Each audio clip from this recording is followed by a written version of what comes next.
เดิงบุงไก่ออกเบิดเลยบ่เนาะเบิดมือวานนี่ก็สิออกเบิดแล้วแต่อยากโตโอ้ยังบ่เบิดซ้ำบ่เท่าเอ้ย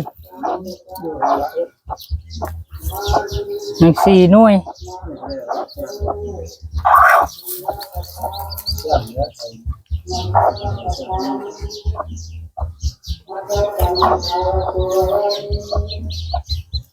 4 หน่วย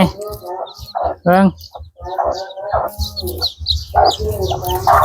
4 หน่วย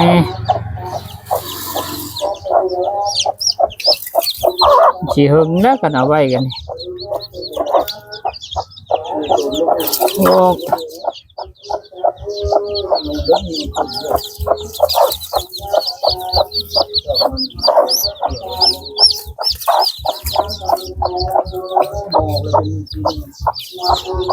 โธ่อยู่ออกนี่ก็12 โตพุ่นได้หลาย12 โตหลายแล้วนี่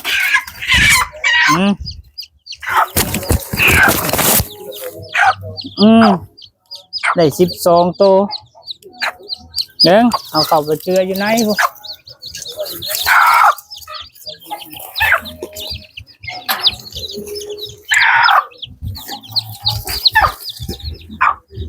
เด้อตอดตามมูตามมารักษาลูกรักษาเต้าเด้อเอาลูกโต12 โต1 2 3 4 5 6 7 8 9 10 11 12หักษาให้มันคุ้มเด้อลูกโต12 โตชาลูกชาเต้าตอดตามูตามาตาหุ่งตาแล้วบัดนี้สาเอาลูกโต12 โต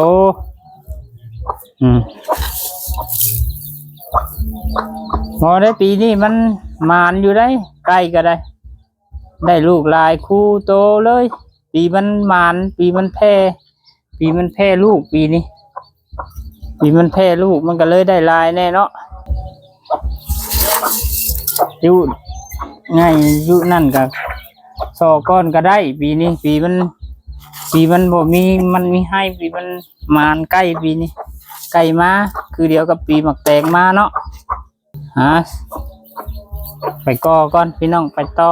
คลิปหน้าขอบใจเพื่อน